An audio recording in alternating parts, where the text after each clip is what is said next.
మనుషులమైతే చావడానికి ఇష్టపడము. ఎందుకు ఇష్టపడము అంటే మనకు భవబంధాలు ఉంటాయండి. భార్య పిల్లలు వాళ్ళందరి మీద మనకు అనుబంధాలు ఉంటాయి కనుక చావడానికి ఇష్టపడము అంటారు. మరి పేనుని అడగండి, ఏమిటే పేనా, ఎందుకు చచ్చిపోవు నీవు? నీకు కూడా భార్య పిల్లల పట్ల మమకారం ఉందా? ఏమండి పేను గారు, నీ భార్య పేరేంటి, నీకు ఎంతమంది పిల్లలు అంటే దానికి మానవ భాష రాదు కనుక మనం బ్రతికిపోతాం. మానవ భాష వస్తే చెడామడా తిడుతుంది. బుద్ధిహీనుడా, నాకు భార్య పిల్లలు ఏమిటిరా, నేను మనిషిని కాదు, నేను పేనుని.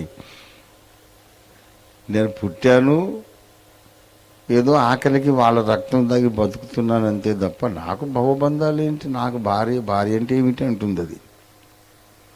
మరి నీకేం భవబంధాలు లేవా? మరి హ్యాపీగా చచ్చిపోరాదు?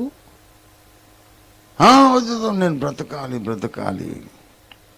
ప్రతి ప్రాణికి బ్రతకాలని ఆశే ఉంటుంది. పుట్టిన ప్రతిదీ కూడా చచ్చిపోతుంది, ఇష్టం లేకుండా చచ్చిపోతుంది, మనుషులు సహా.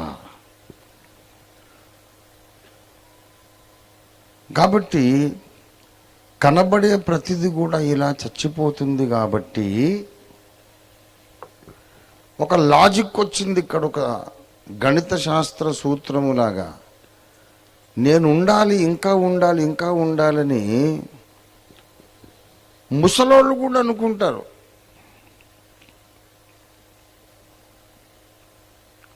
వాళ్ళు పెళ్ళైన తర్వాత పిల్లలు పుడతారు కదా, పిల్లలు మా అమ్మాయి పెళ్లి చేయాలి అని ఆశపడతారు. పెళ్ళైన తర్వాత మా అమ్మాయి పిల్లల్ని చూడాలనుకుంటారు, ఆ పిల్లల్ని ఎత్తుకోవాలనుకుంటారు. తర్వాత పిల్లలు కాస్త పెద్దోళ్ళు అయిన తర్వాత నా మనవరాలి పెళ్లి చూడాలనుకుంటారు. ఆ మనవరాలి పెళ్లి చేసినాక ముని మనవరాలి పెళ్లి చేయాలనుకుంటారు. ఇక అంతు లేదు, ఇంకా వీడు ఉంటానే ఉంటాడు. ఉండాలి. ఇంత చూశాను కదరా, ఇంక వెళ్ళొస్తానులే టాటా అని ఎవరైనా అంటారా? వాళ్ళు అనరు, మనం అనలేం. ఇంక వెళ్ళరా తాతయ్య అనలేం మనం. గనక నిత్యత్వము మన కోరిక, మన ఆశ, నిత్యమైన ఉనికిని మనం కోరుకుంటాం. చచ్చిపోవడం ఎవరికి ఇష్టము లేదు.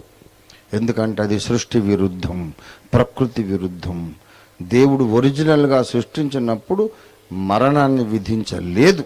ఆదాము ద్వారా మరణం వచ్చింది, అది శిక్ష. అందుకే ఎవరికి ఇష్టం లేదు. ఇంకా ఉండాలి అనుకుంటూ